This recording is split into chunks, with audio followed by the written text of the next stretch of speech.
Yesu nashimwe inshuti za Berwa TV, nizere ko muri amahoro, natwe turi amahoro. Turashima Imana, nta gikuba cyacitse muri twe, nta n'igikuba cyacitse mu bacu, nta ngurumbi twumvise. Ni ukuri Imana y'amahoro nibishimirwe, kandi dukunda kuvuga ngo nawe bitameze neza. Ni ukuri ku bashuti ba Berwa TV, nimukomere. None bishobora kwangaruka ejo bikemera, nibwo bumana bwayo, kandi n'inshuti urufunguzo rw'ubuzima bwacu. Ibyo dushakira ni byiza gusa, ntabwo ari bibi. Ntabwo rero twayibaza ngo uragira ute. Nimukomere, icyo duharanira iturufu ni ugukizwa, ni ugukiranuka, ubundi Imana urugamba ikarwirwanirira ubwo twahura narwo rwose.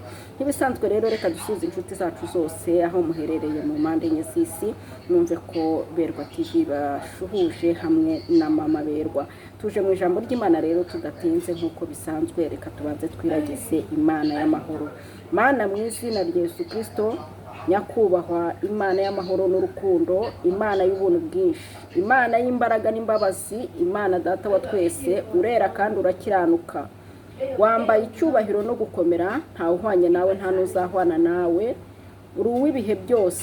Nciye bugufi imbere y'uko mvuga ijambo ryawe, nyemerera amaraso yawe abanzanyeza ntunganye, unkureho umugayo wose.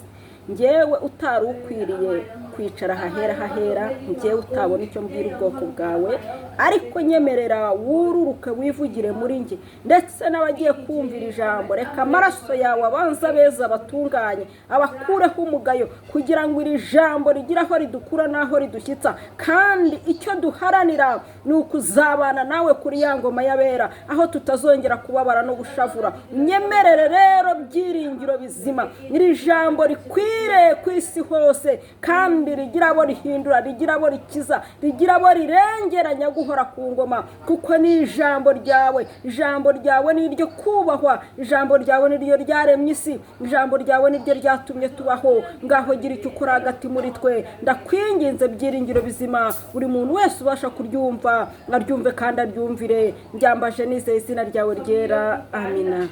Reka dusome ijambo ry'Imana dusanga muri Yohana 5 tudatinze. Reka dusome ijambo ry'Imana dusanga muri Yohana 5, ni igice cya 5. Turasoma n'umurongo waho wa mbere tugeze ku murongo wa 8. Haravuga ngo Yesu akiza umuntu umaze imyaka 38 amugaye. Hanyuma y'ibyo haba iminsi mikuru y'Abayuda, nuko Yesu ajya i Yerusalemu, kandi i Yerusalemu bugufi bw'irembo ry'intama hari ikidendezi mu Ruheburayo cyitwaga Bedesida. Cyariho amabaraza 5. Muri ayo mabaraza hari abarwayi benshi, barimo impumyi n'ibirema n'abanyunyutsi. Bari bategereje ko marayika ko amazi yihinduriza, kuko rimwe na rimwe marayika yamanukaga akajya muri icyo kidendezi agahinduriza amazi. Nuko umuntu wabanzaga kujya muri ayo mazi yihindurije niwe wakiraga indwara ye iyo ari yo yose.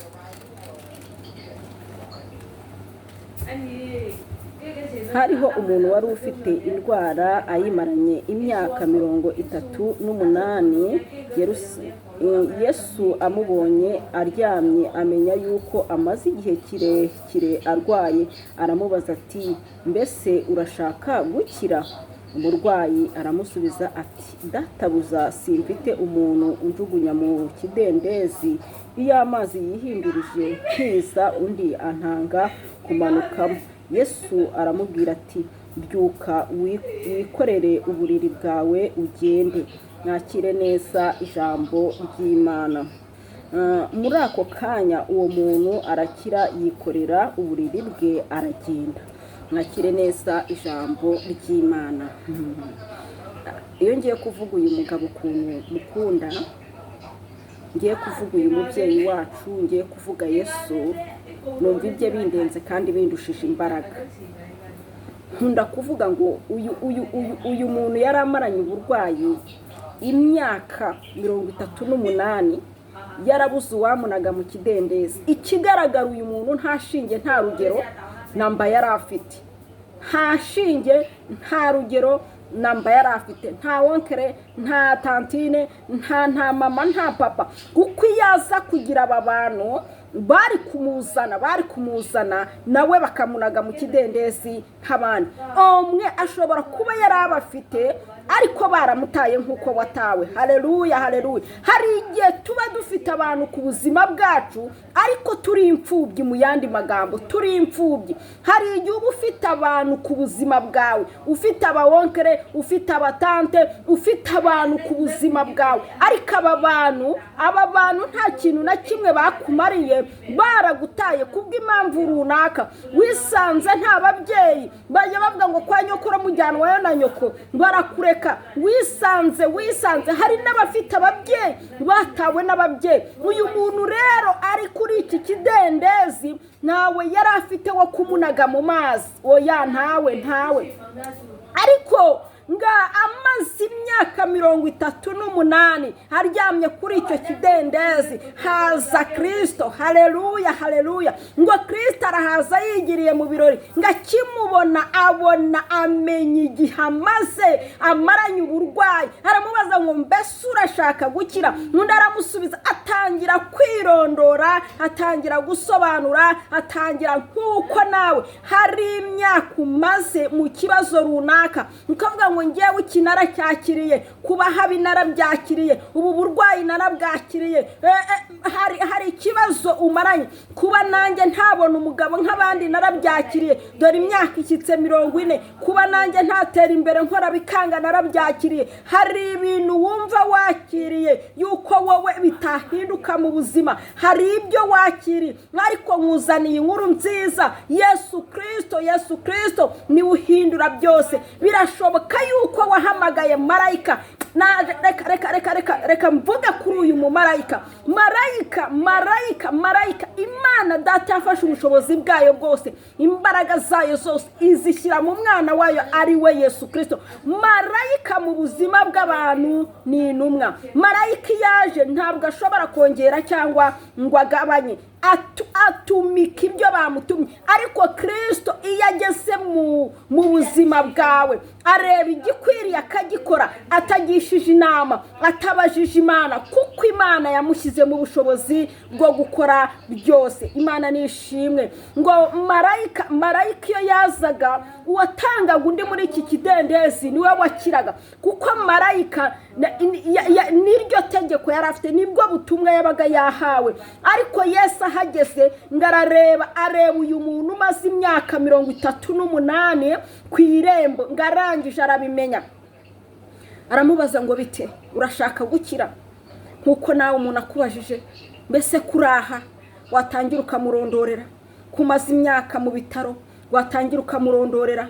Kumaze imyaka muri ubu buzima, watangira ukamurondorera. Kumeza uku, watangira ukamurondorera, watangira ukamubwira. Mbese kudashaka, watangira ukamurondorera, ukamubwira uti ndashaka ndi imfubyi. Nkuko wamubaza, ese ko wize amashuri menshi, kuki nawe utabona akazi? Watangira ukamurondorera, uti ndagenda nka depoza nk'abandi, ariko abafite ababo bakinjira mu kazi. Watangira ukamurondorera.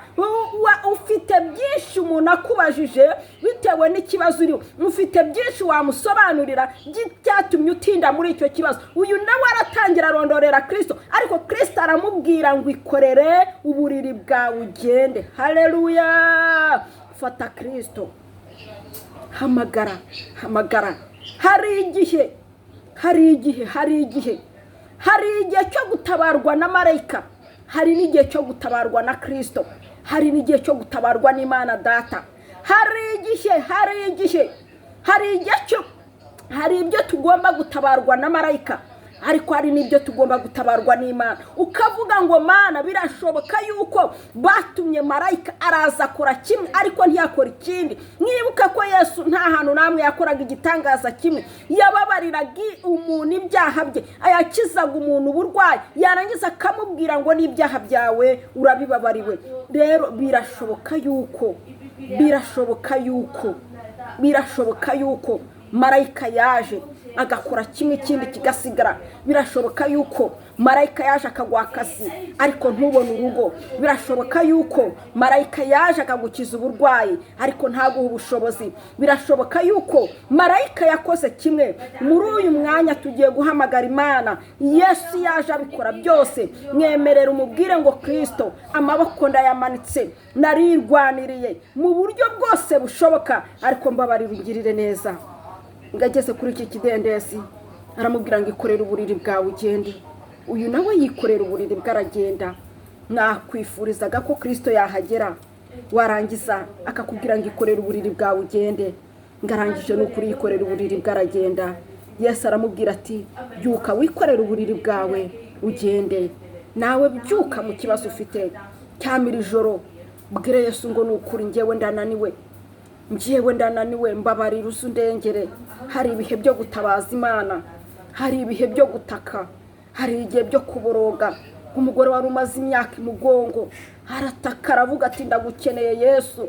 Hari amasengesho tugomba gusenga dutaka, ugatabaza Imana, kuko hari amasengesho, hari ibiba byarabiboshye umuntu, hari ibiba byizingiye ku muntu. Hari amasengesho tugomba gutaka, tugatabaza Imana, tugahamagara Imana, tukinginga Imana, tukabwira Imana. Imana ikururuka akaba ari igikora. Uyu rero yahuye na Yesu. Yesu arabikora kuko Yesu ntabwo agisha inama. Yesu araza agakora kandi bikemera. Rero mureke dutabaze. Ngo yaramaze imyaka 38. Ntabwo nzi imyaka umaze mu kibazo, ntabwo nzi igihe umaze mu kibazo, ariko birashoboka ko wenda haje marayika. Uyu mwanya reka duhamagara Imana Data isobora byose. Uyu mwanya reka duhamagara Yesu yiyizire aze mu kibazo cyawe. Wararenganyijwe rwose birakunda. Yesu naza kurenganure rwose. Urwaye umaranye igihe, Yesu naza gukize rwose. Ufite ibibazo umaranye igihe, ariko reka Yesu yururuke asabane nawe, agira icyo akora kandi agikomeze. Imana y'amahoro ibaha umugisha. Imana y'amahoro ibiteho. Kuri ndumva nshaka gusenga Imana, nkingingira abantu, nkahendahendera abantu. Imana ikitamurura, Imana ikigaragaza ku buzima bwanyu. Imana ikagira icyo ikora kandi ikagikomeza. N'ukuri Imana igatabara abantu. Ingo zirimo zisenyuka tureba. N'ukuri Imana igira icyo ikora kandi gikomeze. Yesu yiyizire mu buzima bwawe. Nta kintu upfuka muvuga ngo Yesu ni we nkeneye kuko njyewe ndarushye. Ukureho ibyaha n'ibisa nabyo, ubundi uhamagara Yesu kandi nabizi ko ari icyo akora mu buzima bwawe. Ushaka kuba umaze imyaka runaka nta rubyaro, hamagara Yesu. Maze imyaka warabaye igitaramo, warabaye iciro ry'imigani, warabaye umudiyakono wo mu rusengero. Hari ibintu byinshi, hari byinshi wananiwe kwishyira mu kidendezi, ariko bwira Yesu ngo ngwino Kristo, ngwino ni wowe nkeneye. Ngwino Kristo, ngwino ni wowe nkeneye muri aka kanya. Ubwire Kristo ngo ngwino. Ururukana n'Imana Data ishobora byose. Mwururuke muze mundwanirire. Uru rugamba rurakomeye cyane. Urugamba rwo kutagira umwana rurakomeye. Urugamba rwo kudashaka rurakomeye. Urugamba rw'ubupfubyi rurakomeye. Urugamba rw'ubushomeri rurakomeye. Urugamba rwo gusenya urugo rurakomeye. Ubwire Kristo ngo uburwayi burakomeye. Mubwire ngo yiyizire ururuka. Njyewe ndananiwe, nyemerera wiyizire Kristo. Ubwire Kristo abari we wururuka. Mubwire abari uza mu buzima bwawe. Mana mu izina rya Yesu Kristo, nyakubahwa Imana y'amahoro n'urukundo, hari byinshi byatuzengurutse, hari byinshi byatubujije amahoro, ariko uyu mwanya turaguhamagaye. Ururuka Kristo, ururuka mu bantu bawe, ururuka muri twe twese, ururuka buri muntu wese wumvishe iri jambo. Ururukira ku buzima bwe ndetse n'uzaryumva, ururukira ku buzima bwe. Ugira icyo ukora Mwami, uri kuguhamagara umwitabe. Imyaka maze mu kibazo ntago nyizi, ariko nzi ko ushoboye byose. Urakoze, urakarama ko ari icyo ukoze kandi ukagikomeza. Byambaje nizeye izina ryawe ryera, amin. Shalom, ndabakunda. Niba unyuzwe n'ijambo ry'Imana, kora subscribe, share na comment. Tujye tubana mu ijambo ry'Imana rya buri munsi. Niba unyuzwe, ariko nkunda kuvuga ngo niba unyuzwe n'ijambo ry'Imana, kora subscribe, share na comment. Tujye tubana mu ijambo ry'Imana rya buri munsi. Utabikora nk'umuhango, ni ukuri niba unyuzwe kora subscribe share na comment tubane mu ijambo ry'Imana rya buri munsi na mama berwa kandi mwizera Imana data ishoboye byose ni ukuri ibyananiye abana b'abantu ni Yesu abishobora ibyakunaniye ibidasobanutse ni Yesu bisobanura birashoboka ko maze igihe kinini mu kibazo ariko humura Yesu ari kumwe nawe shalom shalom